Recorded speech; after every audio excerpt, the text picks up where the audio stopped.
दोस्तों, मैं सुरेंद्र प्रजापत तारानगर तहसील की कोचिंगों में सर्वाधिक सिलेक्शन देने वाले लक्ष्य कोचिंग सेंटर में आप सभी का हार्दिक अभिनंदन व स्वागत करता हूं।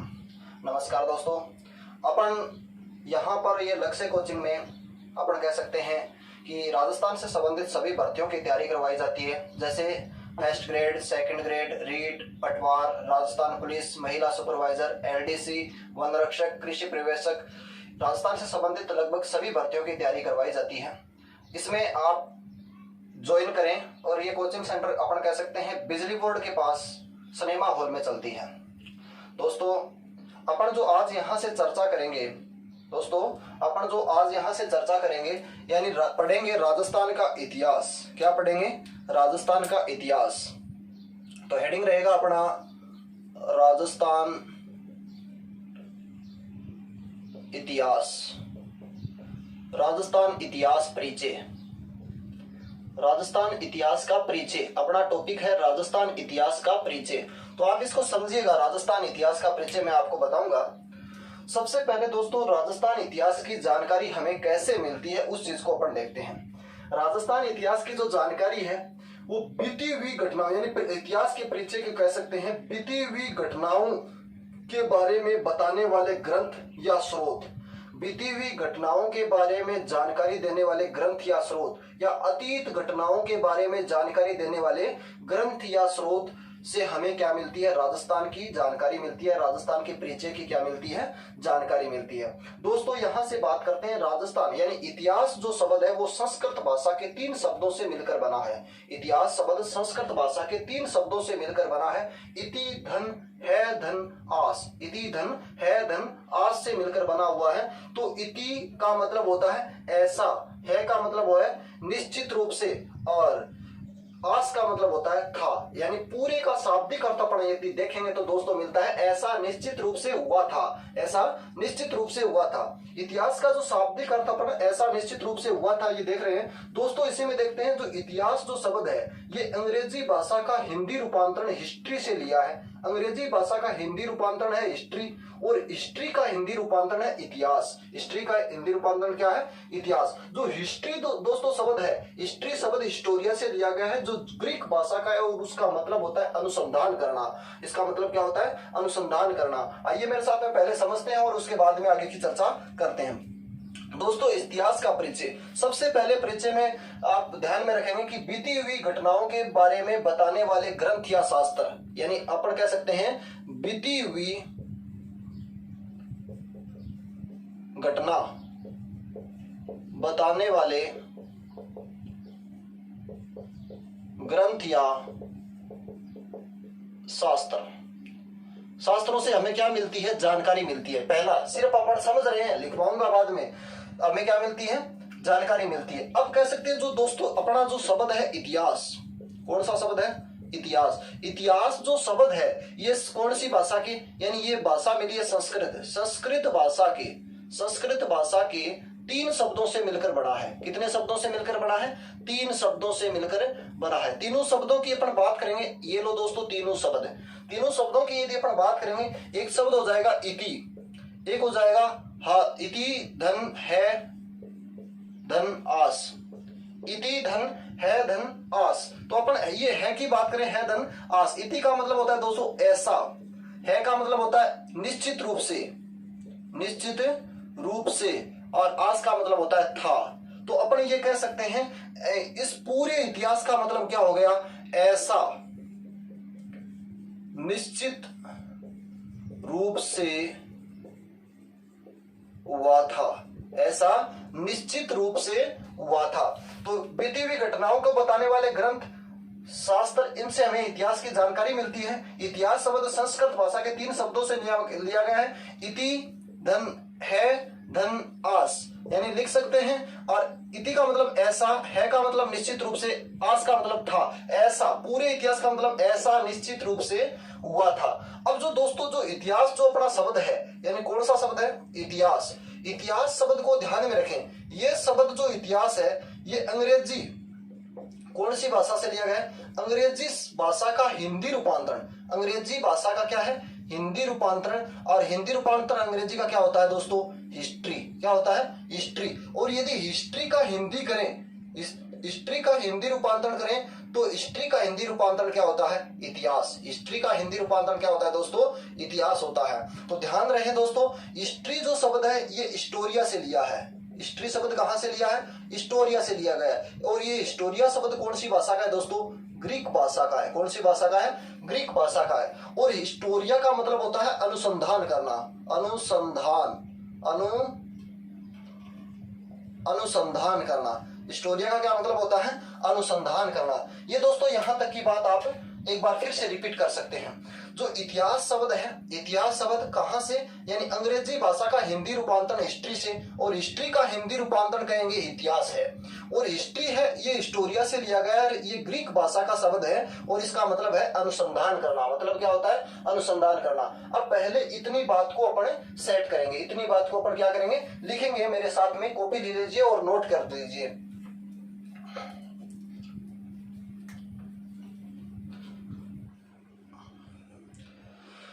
सबसे पहले दोस्तों लिखना शुरू करेंगे। दो पार्टीशन कर लेते हैं अपने बोर्ड के। लिखेंगे, सबसे पहले लिखेंगे बीती हुई घटनाओं के बारे में जानकारी देने वाले ग्रंथ। बीती हुई, पहला लिखेंगे, आप लिखेंगे साथ साथ में, बीती हुई घटनाओं के बारे में बताने वाले ग्रंथों से इतिहास की जानकारी मिलती है। बीती हुई घटनाओं को बताने वाले ग्रंथों से इतिहास की क्या मिलती है दोस्तों? जानकारी मिलती है। नेक्स्ट बात लिखेंगे, इतिहास शब्द संस्कृत भाषा के 3 शब्दों से मिलकर बना है। इतिहास शब्द संस्कृत भाषा के 3 शब्दों से मिलकर बना है। 3 शब्दों से मिलकर बना है। इतिहास शब्द संस्कृत भाषा के कितने शब्दों से मिलकर बना है? 3 शब्दों से मिलकर बना है। 3 शब्द कौन सा है? इति, धन है, धन आस। इति, धन है, धन हास। तो अपने दोस्तों इति का क्या मतलब होता है? इति का अर्थ इसी के नीचे लिखता हूं, ऐसा। इति का क्या मतलब होता है? ऐसा। और है का क्या मतलब होता है? निश्चित, निश्चित, निश्चित रूप से। और आस का क्या मतलब होता है? था। तो इस पूरे का, यानी इतिहास शब्द का जो पूरे का, नेक्स्ट लिखेंगे इतिहास का शाब्दिक अर्थ। इतिहास का शाब्दिक अर्थ ऐसा, निश्चित रूप से हुआ था। ऐसा निश्चित रूप से हुआ था। दोस्तों ध्यान रहे, निश्चित ये यहां से गलत हो गया, निश्चित, ऐसा निश्चित रूप से हुआ था। तो ये चीज है आपको इतिहास जानने के, यानी इतिहास का शाब्दिक अर्थ है। अब जो दोस्तों आगे अपन देखेंगे, यानी इतिहास, इतिहास शब्द है अंग्रेजी भाषा के हिंदी रूपांतरण हिस्ट्री से बना है और हिस्ट्री का हिंदी रूपांतरण इतिहास है। तो ये बात भी अपन यहां पर लिखेंगे, इतिहास शब्द अंग्रेजी भाषा के हिंदी रूपांतरण हिस्ट्री तथा हिस्ट्री का हिंदी रूपांतरण इतिहास है। हिस्ट्री का हिंदी रूपांतरण क्या है दोस्तों? इतिहास है। आगे जो मैंने बताया था आपको कि यानी इतिहास जो हिस्ट्री शब्द है, नेक्स्ट लिखेंगे हिस्ट्री शब्द, हिस्ट्री शब्द हिस्टोरिया से बना है। हिस्टोरिया से बना है। हिस्टोरिया, नेक्स्ट लिखेंगे हिस्टोरिया ग्रीक भाषा का शब्द है जिसका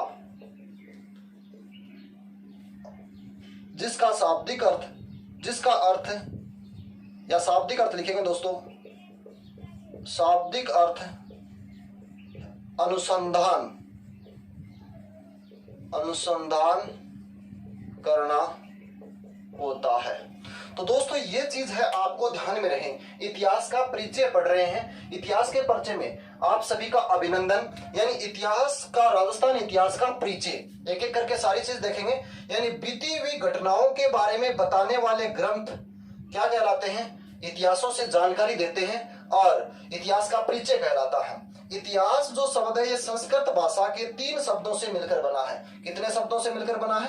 3 शब्दों से मिलकर बना है। यानी इति धन है धन आस से मिलकर बना है। इति का मतलब होता है ऐसा, है का मतलब होता है निश्चित रूप से, आस का मतलब होता है था। और इतिहास शब्द का, पूरे इतिहास का शाब्दिक अर्थ होता है दोस्तों ऐसा निश्चित रूप से हुआ था, ऐसा निश्चित रूप से हुआ था। इतिहास शब्द जो है ये अंग्रेजी भाषा के हिंदी रूपांतरण हिस्ट्री से लिया गया है। इतिहास शब्द अंग्रेजी भाषा के हिंदी रूपांतरण हिस्ट्री से लिया गया है। और हिस्ट्री का हिंदी रूपांतरण क्या है दोस्तों? हिस्ट्री का हिंदी रूपांतरण है इतिहास। तो ध्यान रहे, इतिहास शब्द अंग्रेजी भाषा के हिंदी रूपांतरण हिस्ट्री तथा हिस्ट्री का हिंदी रूपांतरण क्या है? इतिहास है। हिस्ट्री शब्द हिस्टोरिया से लिया गया है। हिस्ट्री शब्द कहां से लिया गया है? हिस्टोरिया से बनता है। और हिस्टोरिया ग्रीक भाषा का शब्द है। कौन सी भाषा का शब्द है? ग्रीक भाषा का शब्द है, जिसका अर्थ क्या होता है दोस्तों? अनुसंधान करना। जिसका अर्थ क्या होता है? हिस्टोरिया का अर्थ क्या होता है? अनुसंधान करना। तो इसका स्क्रीनशॉट लीजिए और फिर आगे बढ़ते हैं।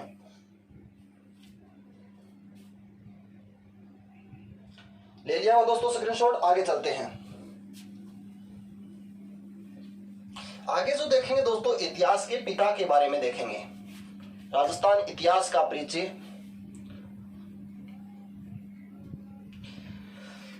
इतिहास का परिचय में देखेंगे राजस्थान यानी इतिहास के जनक के बारे में देखेंगे। इतिहास जनक दोस्तों, इतिहास जनक के बारे में यदि चर्चा करते हैं अपन, तो इतिहास जनक को अपन 3 भागों में विभाजित कर देते हैं। 3 भागों में विभाजित कर देते हैं। एक तो लिखेंगे विश्व के आधार पर, एक लिखेंगे भारत के आधार पर, और एक लिखेंगे राजस्थान के आधार पर। तीनों भाग आपको समझने हैं, विश्व, भारत और राजस्थान। सबसे पहले बात करते हैं, यानी राजस्थान इतिहास के जनक की अपन बात करें, इसके साथ साथ में भारत और विश्व की भी देख लेते हैं। दोस्तों जो विश्व है, विश्व के जनक, विश्व इतिहास के जनक माने जाते हैं हेरोडोट्स को। और हेरोडोट्स ने एक पुस्तक लिखी थी हिस्टोरिका। हिस्टोरिका के अंदर अपने भारत का नाम इंडिया या फिर भारत नाम मिलता है विश्व इतिहास की पुस्तक के अंदर। भारत के इतिहास के पिता माने जाते हैं वेदव्यास जी को। भारत इतिहास के पिता किसे माने जाते हैं? वेदव्यास जी को। और वेदव्यास जी ने एक पुस्तक लिखी थी, उसका नाम था, ग्रंथ लिखा था, उसका नाम था महाभारत। और महाभारत का प्राचीन नाम था जय संहिता। महाभारत का प्राचीन नाम था जय संहिता। राजस्थान इतिहास की यदि बात करें, राजस्थान इतिहास के पिता की यदि बात करते हैं दोस्तों, तो कर्नल जेम्स टोड नाम मिलता है। कौन मिलता है? Colonel James Tod. Colonel James Tod ने एक पुस्तक लिखी थी, उसका नाम था annals and antiquities of a Rajasthan. Annals and antiquities of a Rajasthan के नाम से एक पुस्तक लिखी थी। कर्नल जेम्स टोड के बारे में अपन इसी वीडियो के अंदर लास्ट में थोड़ा सा परिचय और भी देखेंगे, कर्नल जेम्स टोड की क्या रूपरेखा होती है। ठीक है, राजस्थान इतिहास का पिता कर्नल जेम्स टोड को कहा जाता है, जनक कहा जाता है। लेकिन राजस्थान का वास्तविक जनक, राजस्थान इतिहास का वास्तविक जनक के रूप में यदि देखा जाए तो डॉक्टर गौरीशंकर हीराचंद ओझा को कहा जाता है। आगे अपन बात करेंगे इतिहास जब देखेंगे। सबसे पहले देखिएगा दोस्तों, विश्व इतिहास का जनक। विश्व इतिहास के जनक में अपन लिखेंगे यानी हेरोडोट्स। हेरोडोट्स विश्व इतिहास का जनक कौन है दोस्तों? मेरे साथ साथ में नोट कर लीजिएगा। विश्व इतिहास का जनक कौन है? हेरोडोट्स। इन्होंने एक पुस्तक लिखी थी। क्या लिखी थी? एक पुस्तक लिखी थी, उसका नाम था हिस्टोरिका। हिस्टोरिका। इसी पुस्तक के अंदर, इस हिस्टोरिका पुस्तक के अंदर भारत का इंडिया या फिर अपन कह सकते हैं भारत नाम मिलता है। इस पुस्तक के अंदर अपने भारत का भारत या इंडिया नाम मिलता है दोस्तों। यदि दोस्तों बात की जाए भारत इतिहास की तो कहेंगे वेद व्यास जी। भारत इतिहास का पिता कौन है? वेद व्यास जी। भारत के इतिहास का पिता वेद व्यास जी। इन्होंने दोस्तों एक पुस्तक लिखी थी, पुस्तक का नाम क्या है? महाभारत। क्या नाम है? महाभारत। महाभारत। और इसका प्राचीन नाम क्या है दोस्तों महाभारत का? मेरे साथ साथ में आप ऐसे ही नोट करते रहें। प्राचीन नाम क्या है दोस्तों? प्राचीन नाम कहेंगे जय संहिता। क्या नाम है? जय संहिता। जय संहिता। प्राचीन नाम क्या है? जय संहिता। अब दोस्तों महाभारत जो लाखों श्लोकों के अंदर लिखी गई, ये बात आपको पता ही है। और बात की जाए राजस्थान इतिहास के पिता की तो कहेंगे colonel James Tod. Colonel James Tod. Colonel James Tod को घोड़े वाले बाबा भी कहा जाता है, राजस्थान इतिहास का पितामह भी कहा जाता है। कर्नल जेम्स टोड प्रथम बार 1806 के अंदर राजस्थान आते हैं, उसके बारे में अपन आगे चर्चा करेंगे दोस्तों। इन्होंने एक पुस्तक की वैसे तो पुस्तक इनकी दो पुस्तक है, annals and antiquities of Rajasthan जो 1829 में प्रकाशित हुई थी, उसको भी अपन कहते हैं दो भागों में विभाजित किया गया है। और इनकी मृत्यु के पश्चात एक ग्रंथ प्रकाशित हुआ था, उसका नाम है दोस्तों, अपन कह सकते हैं उसका नाम क्या है? भारत की यात्रा के नाम से वो ग्रंथ है। तो इसमें अपन कह सकते हैं कर्नल जेम्स टोड को राजस्थान इतिहास का पिता कहा जाता है। और एक पुस्तक लिखते हैं, पुस्तक का नाम अपन लिख देते हैं annals and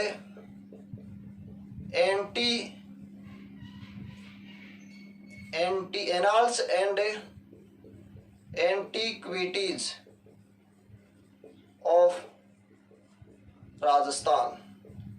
annals and antiquities of Rajasthan के नाम से एक पुस्तक लिखी थी। तो दोस्तों ये है राजस्थान इतिहास के जनकों के बारे में, अपन ने इसका जनक का अध्ययन किया गया है। इसी पुस्तक के अंदर दोस्तों अपन कह सकते हैं, इसी पुस्तक के अंदर राजस्थान के बारे में यदि जाने तो इसका नाम मिलता है रायथान, रजवाड़ा और राजस्थान नाम इस पुस्तक के अंदर मिलता है। क्या मिलता है? ये नाम मिलता है दोस्तों। तो ध्यान रहे दोस्तों, राजस्थान इतिहास के जनक यदि विश्व के तौर पर देखे जाए तो कहेंगे हेरोडोट्स। कौन कहेंगे? हेरोडोट्स। और हेरोडोट्स ने एक पुस्तक लिखी थी हिस्टोरिका, और इसमें भारत का नाम क्या मिलता है? भारत का नाम, भारत का इंडिया या भारत नाम मिलता है। और भारत के इतिहास के जनक को देखा जाए तो वेद व्यास जी। पुस्तक का नाम महाभारत, प्राचीन नाम जय संहिता मिलता है। राजस्थान इतिहास देखें तो colonel James Tod, annals and antiquities of Rajasthan, और इसी पुस्तक के अंदर राजस्थान का राजस्थान, रजवाड़ा, रायथान नाम मिलता है दोस्तों। तो इसका स्क्रीनशॉट लीजिए और आगे बढ़ते हैं। ले लिया दोस्तों स्क्रीनशॉट, आगे चलते हैं। आगे जो दोस्तों अपन देखते हैं, एक एक शब्द का अवलोकन है, हिस्ट्री का परिचय कर रहे हैं सिर्फ, और आगे जैसे जैसे चलते रहेंगे हिस्ट्री का विभाजन भी करेंगे दोस्तों। आगे देखते हैं तो राजस्थान के शब्दों की जो संज्ञा मिलती है उनकी बात करते हैं। यानी राजस्थान को प्रमुख शब्दों की जो संज्ञा है, यानी राजस्थान के शब्दों की संज्ञा, राजस्थान के प्राचीन, अब कह सकते हैं उपनाम, उपनाम हो गए, यानी प्राचीन नाम है। राजस्थान के उपनाम की संज्ञा की बात करते हैं। राजस्थान के उपनाम क्या क्या हैं, उपनाम जिन्होंने कहा था उसकी चर्चा कर रहे हैं दोस्तों। तो अपन कह सकते हैं, यानी राजस्थान के बारे में अपन कह सकते हैं, रामायण किसने लिखी थी? वाल्मीकि ने लिखी थी। रामायण में वाल्मीकि ने राजस्थान को मरुकांतर कहा। रामायण में वाल्मीकि ने राजस्थान को मरुकांतर कहा। वाल्मीकि को अपन आदि कवि भी कहते हैं। वाल्मीकि को अपन आदि कवि कहते हैं। अब आदि कवि का क्या मतलब होता है? आदि कवि यानी आदि का मतलब होता है प्रथम, और कवि का मतलब होता है काव्य रचना। कवि का मतलब क्या होता है? काव्य रचना। लगभग उल्लेख मिलता है कि इस रामायण का उल्लेख है जो 24,000 श्लोकों के आसपास में जानकारी मिलती है। लेकिन अपन यहाँ तक की इसमें बात करेंगे दोस्तों कि राजस्थान के उपनाम रामायण के अंदर वाल्मीकि ने मरुकांतर कहा। दूसरी बात, ऋग्वेद में आर्यों ने इसे ब्रह्मवर्त कहा। ऋग्वेद में आर्यों ने इसे क्या कहा? ब्रह्मवर्त कहा।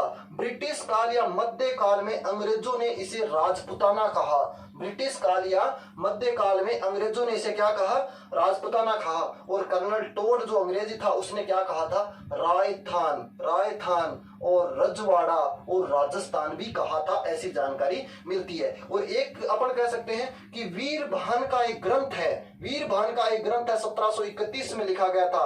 वीरभान के एक ग्रंथ राजरूपक में भी राजस्थान नाम का उल्लेख मिलता है। वीरभान के एक ग्रंथ राजरूपक में भी राजस्थान नाम के उल्लेख मिलता है। तो इतने ही शब्दों की अपन चर्चा करेंगे दोस्तों। एक जो शिलालेख है बसंतगढ़ शिलालेख जो सिरोही के अंदर है, उसी शिलालेख के अंदर राजस्थान का नाम राजस्थानादित्य भी मिलता है, राजस्थान का नाम राजस्थानादित्य भी मिलता है। तो अपन चर्चा करते हैं। सबसे पहले आइए मेरे साथ, यानी कहेंगे रामायण में वाल्मीकि ने, सबसे पहले बात, रामायण में वाल्मीकि ने, रामायण में वाल्मीकि ने आगे लिख देंगे, और ऋग्वेद में आर्यों ने, और ब्रिटिश काल या फिर मध्य काल में अंग्रेजों ने, और अंग्रेजी है इतिहास पिता कर्नल टोड ने, और अपना जो एक ग्रंथ लिखा है वीरभान ने, अपने ग्रंथ में वीरभान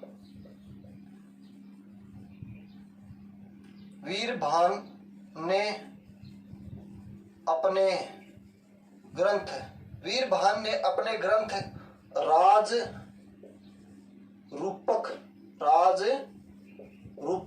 में, इतनी बात याद रखनी है दोस्तों। यानी ये जो पॉइंट है, ये पॉइंट आपको पढ़ने हैं, इंपॉर्टेंट है। रामायण में वाल्मीकि ने क्या कहा था? राजस्थान को कहेंगे मरुकांतर। क्या कहेंगे? मरुकांतर। क्या कहेंगे? मरुकांतर। और आर्यो, ऋग्वेद में आर्यों ने क्या कहा था? ब्रह्मवर्त। ब्रह्मवर्त क्या कहा था? ब्रह्मवर्त कहा था। और ब्रिटिश काल में अंग्रेजों ने क्या कहा था? राजपुताना। क्या कहा था? राजपुताना। इतिहास पिता कर्नल टोड ने क्या कहा था? रायथान। और क्या कहा था? रजवाड़ा। और क्या कहा था? राजस्थान। क्या कहा था? राजस्थान। और एक दोस्तों आपको ध्यान रहे बात, वीरभान ने अपने ग्रंथ राजरूपक में क्या लिखा है? राजस्थान। क्या लिखा है? राजस्थान। एक शब्द आपको और ध्यान रहे, राजस्थानादित्य। राजस्थानादित्य शब्द कहां मिलता है दोस्तों? इस शब्द की अपन बात लिख देता हूं मैं यहां पर। बसंतगढ़ शिलालेख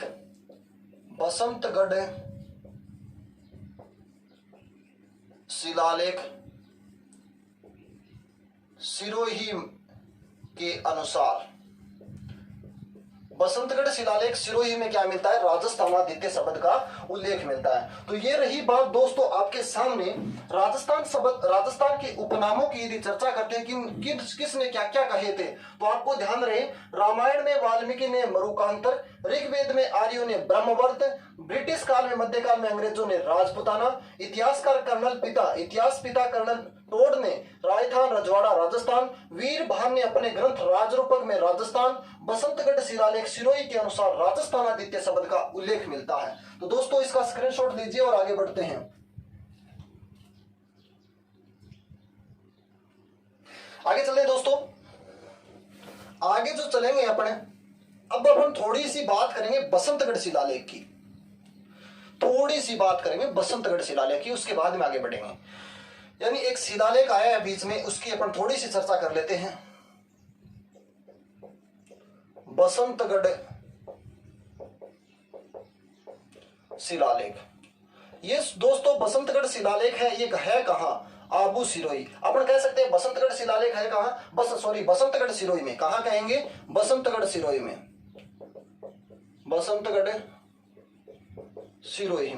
पहले इसकी चर्चा करते हैं। बसंतगढ़ शिलालेख 625 ईस्वी का माना जाता है, 625 ईस्वी का माना जाता है। और ये बसंतगढ़ सिरोही के अंदर है दोस्तों। ये खीमल माता मंदिर से प्राप्त किया गया था। इसके लेखक का नाम द्विजन्मा है और वर्तमान में अजमेर संग्रहालय में रखा गया है। और इसमें अपन ये कह सकते हैं विशेष के तौर पर कि राजस्थान शब्द का सर्वप्रथम लिखित प्रमाण इसी शिलालेख में राजस्थानादित्य मिलता है। राजस्थान शब्द का सर्वप्रथम लिखित प्रमाण इसी शिलालेख से राजस्थानादित्य मिलता है। और यह पश्चिमी राजस्थान का सबसे प्राचीनतम अभिलेख है। इतनी जानकारी अपने को यहां से नोट करनी है। यानी बसंतगढ़ शिलालेख बसंतगढ़ सिरोही के अंदर है। कहां पर है? बसंतगढ़ सिरोही के अंदर है। नेक्स्ट लिखेंगे स्थान, बसंतगढ़ सिरोही, ये तो लिख लेना दोस्तों स्थान, यहां लिख देता हूं स्थान लिख लेंगे बसंतगढ़ सिरोही। आगे दोस्तों क्या लिखेंगे? लेखक का नाम लिखे, सॉरी सबसे पहले लिखेंगे मंदिर, कौन से मंदिर से प्राप्त किया गया? तो लिखेंगे खीमल माता मंदिर, खीमल माता मंदिर से प्राप्त किया गया। नेक्स्ट लिखेंगे लेखक, लेखक का नाम लिखेंगे द्विजन्मा, लेखक का नाम लिखेंगे दोस्तों द्विजन्मा, लेखक का नाम लिखेंगे द्विजन्मा। और अगली लिखेंगे वर्तमान स्थिति में लिखेंगे दोस्तों अपन अजमेर संग्रहालय। कौन सा संग्रहालय? अजमेर संग्रहालय। अगले नाम लिखेंगे अपन विशेष में लिखेंगे राजस्थान शब्द का सर्वप्रथम लिखित प्रमाण इसी शिलालेख से राजस्थानादित्य मिलता है। विशेष में लिखेंगे राजस्थान शब्द का सर्वप्रथम लिखित प्रमाण इसी शिलालेख में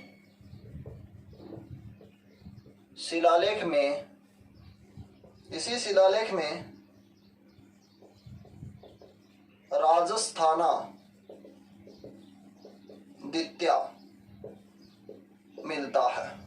एक बात दोस्तों और लिख सकते हैं, यह पश्चिमी राजस्थान का सबसे प्राचीनतम अभिलेख है। यह पश्चिमी राजस्थान का सबसे प्राचीनतम अभिलेख है। ये दोस्तों इतनी सी बात अपने को यहां पर करनी थी। यानी कौन सा शिलालेख? बसंतगढ़ शिलालेख 625 ईस्वी। बस स्थान कहां पड़ता है? बसंतगढ़ सिरोही में। मंदिर कौन सा प्राप्त किया? खीमल माता मंदिर से। लेखक कौन है दोस्तों? द्विजन्मा। वर्तमान स्थिति अजमेर संग्रहालय। विशेष में यदि बात करेंगे राजस्थान शब्द का सर्वप्रथम लिखित प्रमाण राजस्थानादित्य। क्या मिलता है? राजस्थानादित्य इसी शिलालेख में मिलता है। पश्चिमी राजस्थान का सबसे प्राचीनतम अभिलेख है, पश्चिमी राजस्थान का सबसे प्राचीनतम अभिलेख है। इसका दोस्तों स्क्रीनशॉट लीजिए और आगे बढ़ते हैं।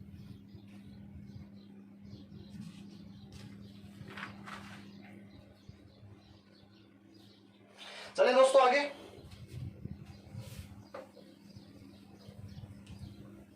आगे जो दोस्तों देखते हैं, इतिहास को बांटते हैं भागों में। कैसे बांटते हैं वो चीज देखते हैं कि राजस्थान इतिहास के जो स्रोत अपन पढ़ रहे हैं, इनको अपन 3 भागों में विभाजित कर लेते हैं। एक तो कह देते हैं जैसे मतलब पुरातात्विक स्थल, दूसरा कह देते हैं विदेशी यात्री या इतिहासकार, तीसरा कह देते हैं साहित्य सामग्री। यानी 3 भागों में इसका विभाजन कैसे करते हैं। यानी अपन इतिहास के स्रोत, इतिहास के स्रोत, इन इतिहास के स्रोत को दोस्तों अपन बांट देते हैं 3 भागों में। कितने भागों में विभाजित कर देते हैं? 3 भागों में। देखो इस प्रकार विभाजित कर देते हैं। तो ध्यान रहे दोस्तों, सबसे पहले मैंने बांटा है, इस भाग को कहा है पुरातात्विक स्थल। पुरातात्विक स्थल क्या कहा है? पुरातात्विक स्थल। सबसे पहले मैंने जिसे बांटा है उसे क्या कहा है? पुरातात्विक स्थल। दूसरा जो मैंने बांटा है दोस्तों इतिहास के शब्दों में, यानी अपन कह सकते हैं विदेशी यात्री या इतिहासकार, विदेशी यात्री या फिर कहेंगे इतिहासकार। और तीसरा जो बांटा है दोस्तों वो कहेंगे साहित्य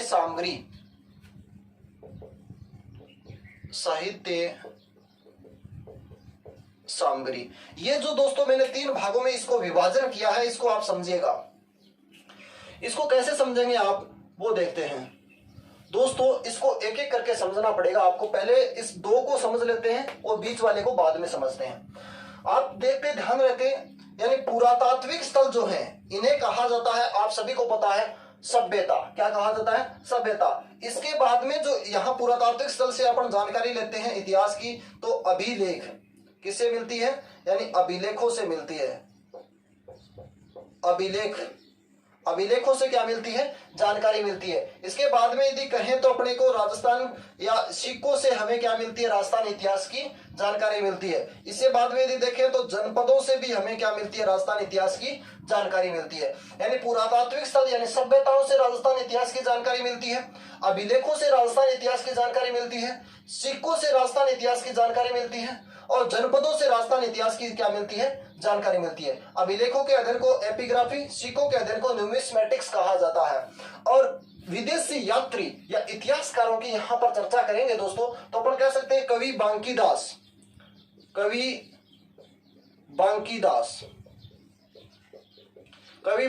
का भी उल्लेख मिलता है और कवि श्यामल दास, इसमें तो सिर्फ इतिहासकार ही आएंगे। और कवि श्यामल दास, डॉक्टर गौरी शंकर, हीराचंद ओझा और कर्नल जेम्स टोड, यानी ये विदेशी इतिहासकार थे। और नेक्स्ट अपन ये कह सकते हैं कि मूर्णोत नेणसी,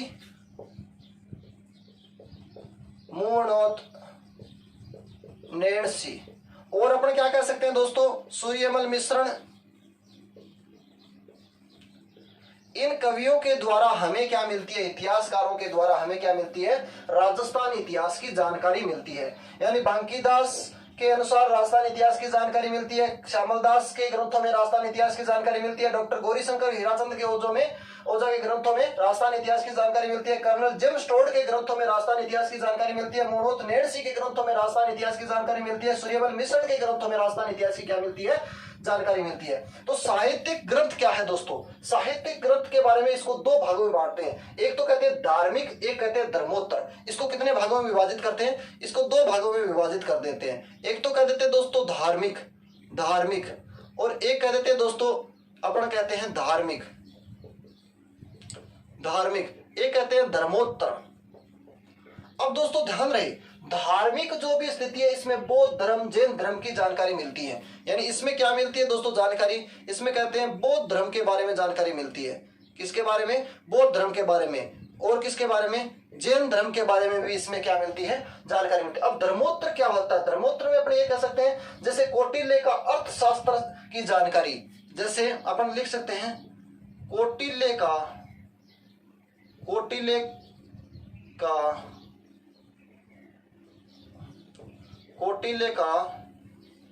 अर्थशास्त्र, कौटिल्य के अर्थशास्त्र के बारे में जानकारी धर्मोत्तर के बारे में अपन कह सकते हैं दोस्तों। तो ध्यान रहे दोस्तों, आपको ये है राजस्थान इतिहास जानने के स्रोत। राजस्थान इतिहास जानने के स्रोत में अपन कवियों के, विदेशी इतिहासकारों की भी बात करेंगे। इतिहास के स्रोत में ध्यान रहे पुरातात्विक स्थल यानी सभ्यताओं से इतिहास की जानकारी मिलती है, अभिलेखों से इतिहास की जानकारी मिलती है, सिक्कों से इतिहास की जानकारी मिलती है, जनपदों से भी क्या मिलती है? इतिहास की जानकारी मिलती है। विदेशी यात्री बांकीदास से इतिहास की जानकारी और श्यामल दास के ग्रंथों से इतिहास की जानकारी, ओझा जी के ग्रंथों से इतिहास की जानकारी, कर्नल टोड के ग्रंथों से इतिहास की जानकारी, मूर्णोत नेणसी के ग्रंथों से इतिहास की जानकारी, सूर्यमल मिश्रण के ग्रंथों से इतिहास की जानकारी मिलती है। और भी ग्रंथ हैं। साहित्यिक सामग्री के आधार पर धार्मिक यानी बौद्ध धर्म, जैन धर्म की जानकारी, धर्मोत्तर यानी कौटिल्य के अर्थशास्त्र के बारे में क्या मिलती है? हमें जानकारी मिलती है। ये जानकारी की उपलब्धियां कहां से प्राप्त होती है दोस्तों? इतने का स्क्रीनशॉट लेना चाहें तो ले सकते हैं।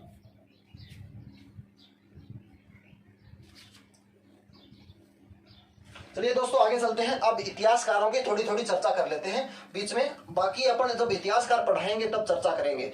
बाकी एक एक दो जो भी लाइन है उसकी मोस्टली आपको परिचित करवा देता हूं। देखो दोस्तों, इतिहासकार में सबसे पहले अपन देख देते हैं बांकीदास। बांकीदास का जो जन्म होता है ये 1771 के अंदर भांडियावास जोधपुर में होता है। एक बात सीधी सी सीधी याद रहे, यानी यानी अपन एक दो इतिहासकार की छोटी छोटी बात करते हैं। अगला अपन कवि बांकीदास, जन्म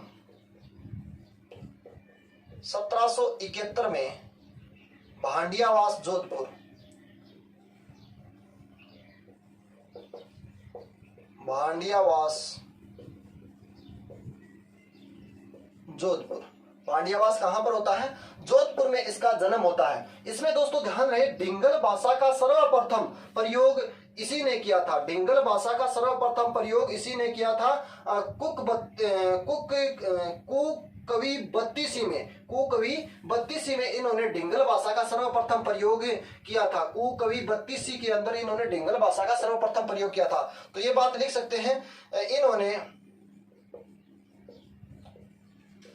डिंगल भाषा या डिंगल शब्द का प्रयोग, डिंगल शब्द का प्रयोग, इन्होंने डिंगल शब्द का प्रयोग सर्वप्रथम कुकवी 32 में किया। इन्होंने डिंगल शब्द का सर्वप्रथम प्रयोग कुकवी 32 के अंदर किया था। इतनी सी बात इसके बारे में याद रखनी है। जन्म 1771, भांडियावास जोधपुर। डिंगल शब्द का सर्वप्रथम प्रयोग कुकवी 32 के अंदर किसने किया था? बांकीदास ने किया था। बस इतनी सी बात इसमें, और बाकी इतिहासकार पढ़ेंगे उसमें देखेंगे। अगला जो दोस्तों इतिहासकार लेके चलते हैं उसका नाम है मुहणोत नेणसी। मुहणोत नेणसी। मुहणोत नेणसी के बारे में देखेंगे। मुहणोत नेणसी जो है, इनका जन्म 1710 के अंदर हुआ था और इन्होंने 2 ग्रंथ प्रकाशित हुए थे। यानी सबसे पहले एक बात लिख सकते हैं, जन्म 1610 के अंदर। कब हुआ था? 1610 में।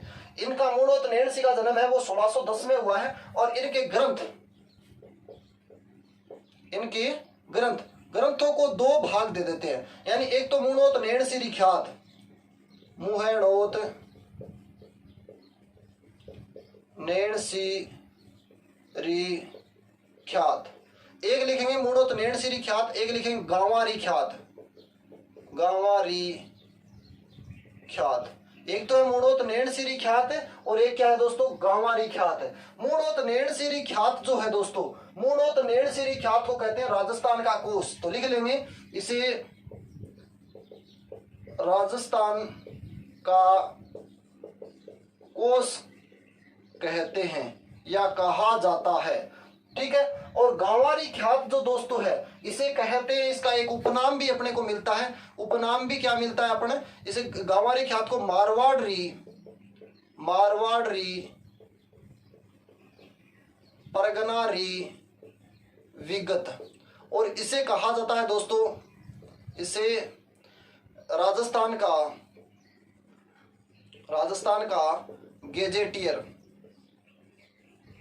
गेजेटियर कहा जाता है।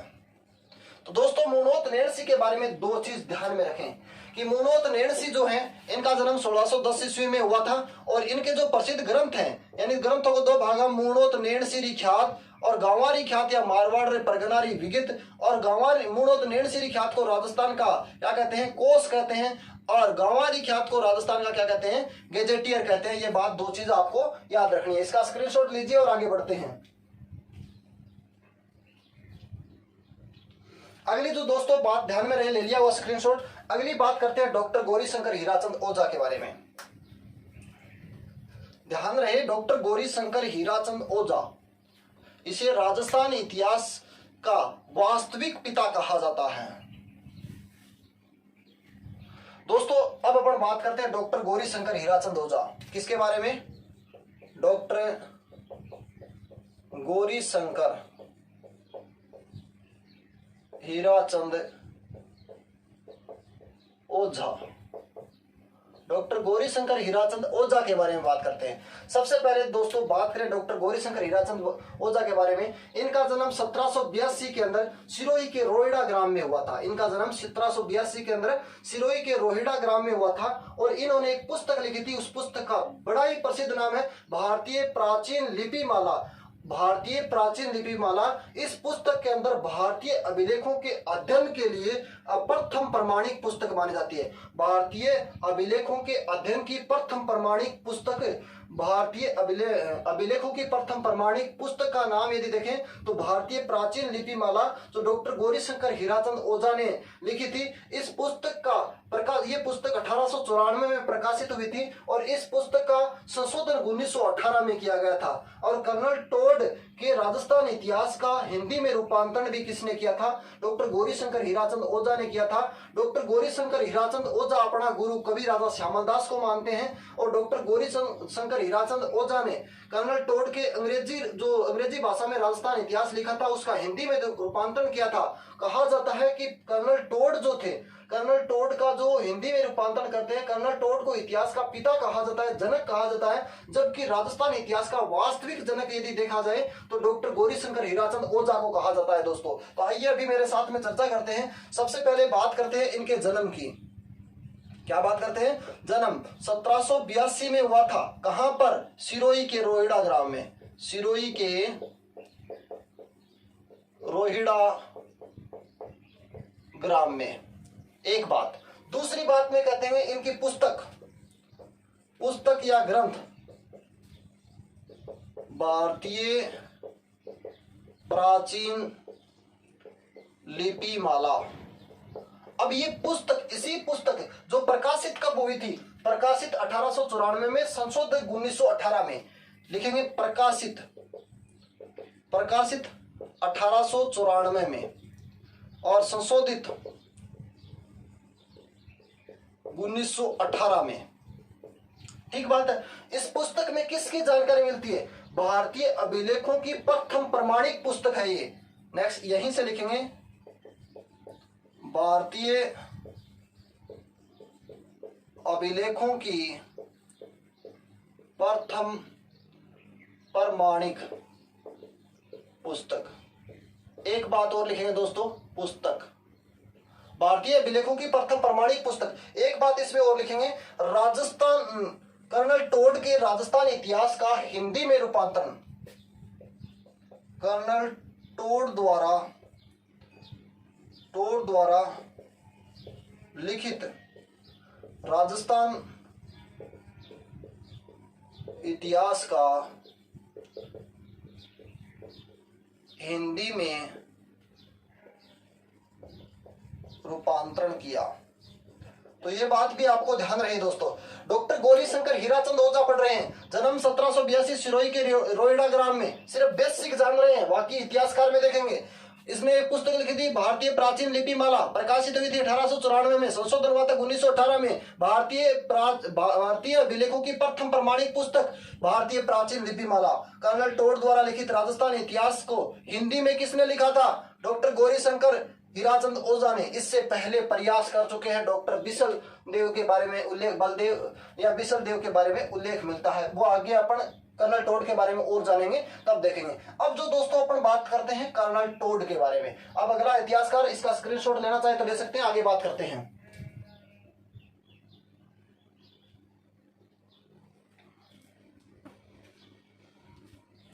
अगला थोड़ा सा इतिहासकार की बात कर लेते हैं दोस्तों।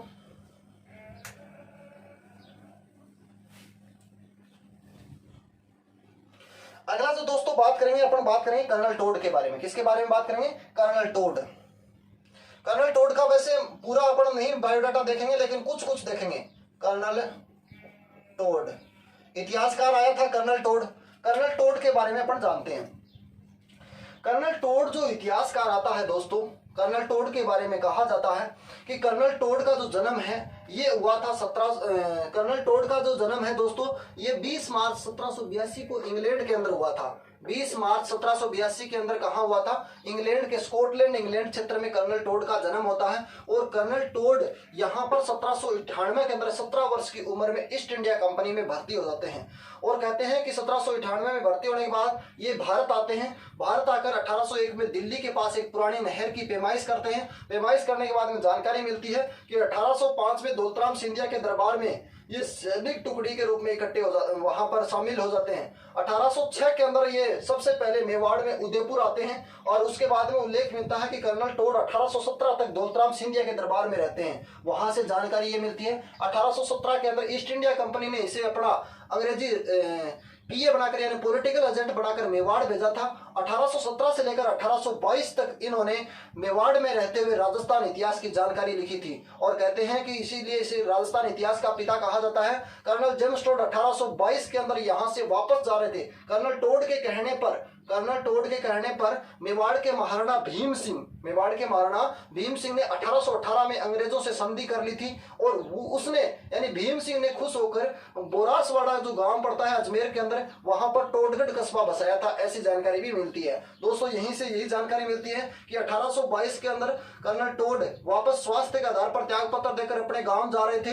गांव जाते समय रास्ते के अंदर कहते हैं जाते वक्त यहां से एक मानमोरी शिलालेख लेकर जाते हैं। मानमोरी शिलालेख का वजन रास्ते में भारी होने के कारण रास्ते में समुद्र में फेंक दिया था। इस शिलालेख के बारे में कई बार जानकारी मिलती है। ये कहते हैं कि 1822 में वापस चले गए थे और जाने के बाद 1826 के अंदर इन्होंने शादी की थी। शादी करने के बाद में उल्लेख मिलता है कि इनका एक ग्रंथ प्रकाशित हुआ था 1829 के अंदर, annals and antiquities of Rajasthan के नाम से ग्रंथ प्रकाशित हुआ था। और दोस्तों इसी ग्रंथ का दूसरा नाम जो अपने को मिलता है, इसमें अपन कह सकते हैं the central and western Rajput status of India, the central and western Rajput status of India, जिसका प्रकाशन लंदन में हुआ था और प्रकाशित करता कौन थे? जेम्स क्रूक थे। और इस ग्रंथ के 2 भाग थे, 2 भागों में अवलोकन किया गया है। और कर्नल जो टोड थे उनके 1835 के अंदर मृत्यु हो जाती है। मृत्यु के बाद में प्रकाशित ग्रंथ था वो था भारत की यात्रा। मृत्यु के बाद 1839 में प्रकाशित हुआ था भारत की यात्रा। इसे कहते हैं ट्रेवल्स एंड वेस्टर्न इंडिया, जो लॉर्ड विलियम बेंटिंग को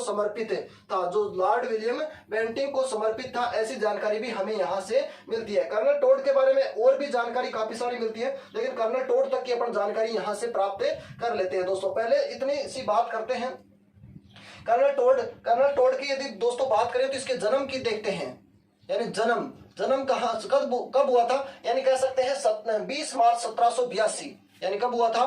20 मार्च। छोटे छोटे अक्षर लिखते हैं दोस्तों, नहीं तो फिर ये समझ में में बहुत बड़ा हो जाऊं।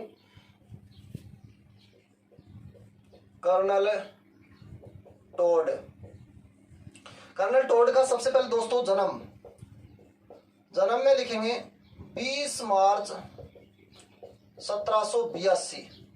कहां? Scotland, England. ठीक है, स्कॉटलैंड में एक क्षेत्र पड़ता है इलिगस्टन में इसका जन्म होता है। अब दोस्तों जन्म तो हो गया, अब जन्म होने के बाद में इससे क्या जानकारी मिलती है हमें? इसका जो गुरु, यहाँ पर इसका एक गुरु और था, गुरु यति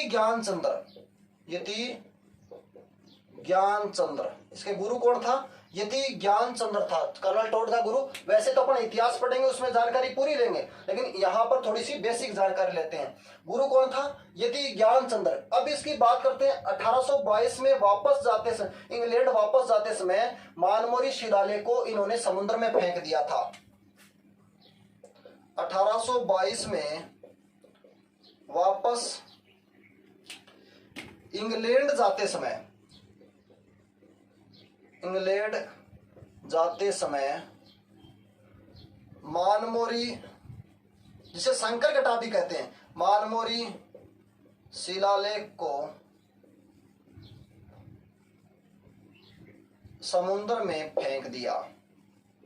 ये प्रश्न बहुत बार पूछा जाता है। मानमोरी शिलालेख जो दोस्तों 713 ईस्वी का है। कब का है? 713 ईस्वी का है, तो ध्यान रहे। अब जो यहां से अब इनके ग्रंथ की बात करते हैं कि पुस्तक 1829 में प्रकाशित पुस्तक है, यानी annals and antiquities of Rajasthan. पुस्तक का नाम दोस्तों बड़ी है, इधर लिख देता हूं। प्रथम ग्रंथ जो है annals and antiquities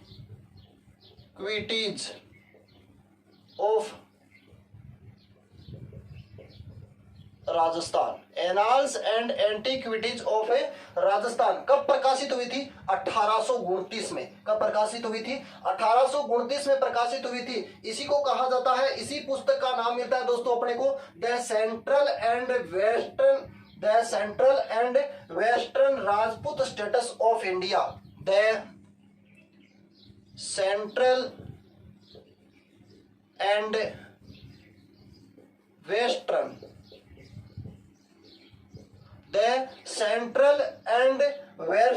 Rajput status of India. Rajput status of India कब प्रकाशित हुई दोस्तों? 1829 में। कहां पर लिखी गई थी दोस्तों? कहेंगे लंदन में। संपादक कौन था? यानी कहां पर लिखी गई थी? लंदन में। लंदन में लिखने का मतलब ये नहीं है दोस्तों, प्रकाशन कहां पर हुआ था? लंदन में प्रकाशन, आप वैसे समझ जाएंगे प्रकाशन। और संपादक की बात करें तो दोस्तों कहेंगे संपादक जेम्स क्रुक। कौन है? जेम्स, संपादक हो जाएगा जेम्स क्रुक। James crook. ये दोस्तों बात है प्रथम पुस्तक के बारे में। इसी पुस्तक में इसकी जानकारी जो मिलती है दोस्तों, इसमें कह सकते हैं सामंत प्रथा और फ्यूडलिज्म, इनकी जमींदारी, इनकी भी जानकारी हमें मिलती है। और इसी पुस्तक में रजवाड़ा, राजस्थान, रायथा नाम भी मिलता है दोस्तों। इसमें दोस्तों दूसरी अपन बात करते हैं 1839 में प्रकाशित पुस्तक, 1800 यानी मृत्यु के बाद प्रकाशित पुस्तक। मृत्यु के बाद प्रकाशित ग्रंथ। कर्नल टोड की मृत्यु 1835 के अंदर हो गई थी, ये बात आपको पता है। प्रकाशित ग्रंथ ये कब हुआ था? 1839 के अंदर प्रकाशित हुआ था। इस ग्रंथ का नाम है दोस्तों भारत की यात्रा। भारत की यात्रा, क्या नाम है? भारत की यात्रा के नाम से जाना जाता है। और इसे अपन ये कहते हैं travellers in western India. Travellers in western India. Travellers in western India, इसी पुस्तक का नाम मिलता है। यह लॉर्ड विलियम बेंटिक को समर्पित थी है। यह लॉर्ड विलियम बेंटिक को समर्पित।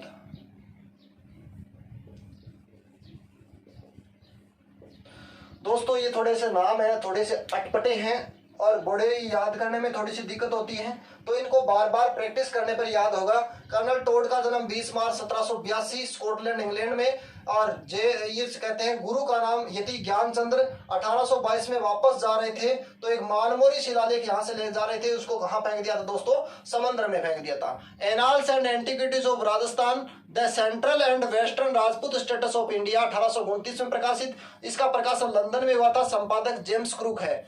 मृत्यु के बाद प्रकाशित ग्रंथ 1839 में भारत की यात्रा, ट्रेवलर्स इन वेस्टर्न इंडिया, यह लॉर्ड विलियम बेंटिक को क्या है? समर्पित है दोस्तों। इसकी जानकारी मिलती है। इसका स्क्रीनशॉट लीजिए और कर्नल टोड के बारे में थोड़ी सी बात और करते हैं।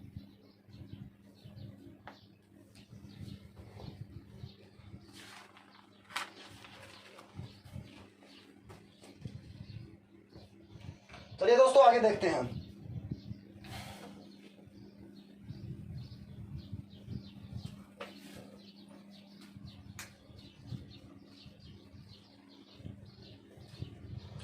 आगे जो दोस्तों अपन देखते हैं उसकी बात करते हैं।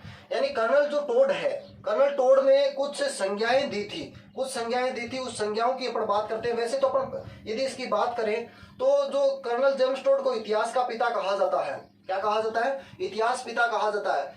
लेकिन वास्तविक इतिहास, राजस्थान इतिहास का पिता डॉक्टर गौरीशंकर हीराचंद को कहा जाता है। डॉक्टर गौरीशंकर हीराचंद ओझा ने राजस्थान इतिहास का हिंदी में रूपांतरण किया था। सर्वप्रथम राजस्थान इतिहास का हिंदी में रूपांतरण जो 1907 से लेकर 1909 के मध्य पंडित बलदेव मिश्र ने किया था। उसके बाद में डॉक्टर गौरीशंकर हीराचंद ओझा ने किया था।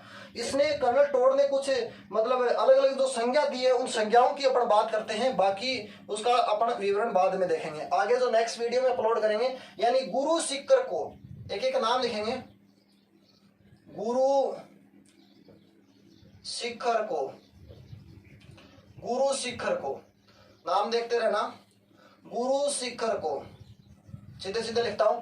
एक तो गुरु शिखर को इसने क्या कहा था कर्नल टोड ने, संतों का शिखर कहा। कर्नल टोड ने गुरु शिखर को क्या कहा दोस्तों, संतों का शिखर। गुरु शिखर को क्या कहा था इसने, संतों का शिखर कहा था। गुरु शिखर को क्या कहा था, संतों का शिखर कहा था। आबू मंदिरों को, आबू मंदिरों को, आबू मंदिरों को क्या कहा था दोस्तों, आबू मंदिरों को कहा था ओलंपस के समान सुंदर, ओलंपस के समान सुंदर।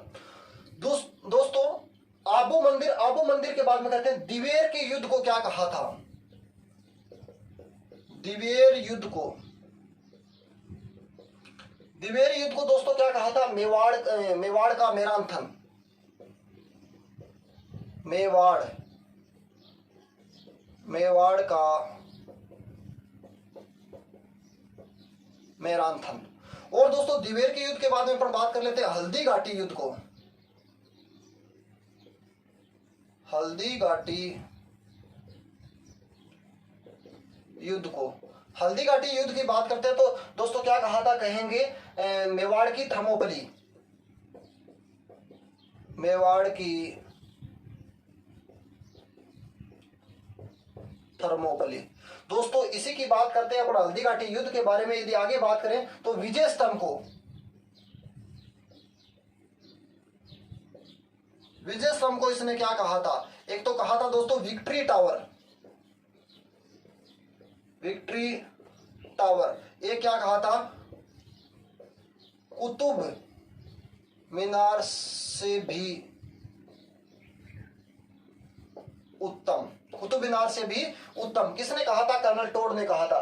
नेक्स्ट लिखेंगे दोस्तों, इसने खंडित सैनिक, खंडित सैनिक कहा था। किसे कहा था खंडित सैनिक, कहेंगे राणा सांगा को, राणा सांगा को, संग्राम सिंह जिसे कहते हैं। इसने दोस्तों कहा था राजपुताना को क्या कहा था, राजपुताना को, राजपुताना को क्या कहा था दोस्तों, राजपुताना को कहा था रायथान या रायथन, रायथान और रजवाड़ा और राजस्थान। ये इतने नाम किसने कहे थे, कर्नल टोड ने ही कहे थे। नेक्स्ट दोस्तों इसने लवाण के किले को क्या कहा था, लवाण किला, दौसा को, लवाण किले दौसे के बारे में इसने क्या शब्द बोले थे, 52 कोर्ट 56 दरवाजा। यह क्या बोला था, 52 कोर्ट 56 दरवाजा, 52 कोर्ट 56 दरवाजा, मीणा मर्द न्याय का राजा, मीणा मर्द न्याय का राजा। अब दोस्तों एक और इतिहासकारों में मिलते हैं कि इसने कोट्टागढ़ के बारे में भी कहा था, कोटा दुर्ग के बारे में, कोट्टागढ़ के बारे में, कोट्टागढ़ के लिए कहा था कि आगरा के किले को छोड़कर किसी भी किले का परकोटा इतना बड़ा नहीं है, आगरा के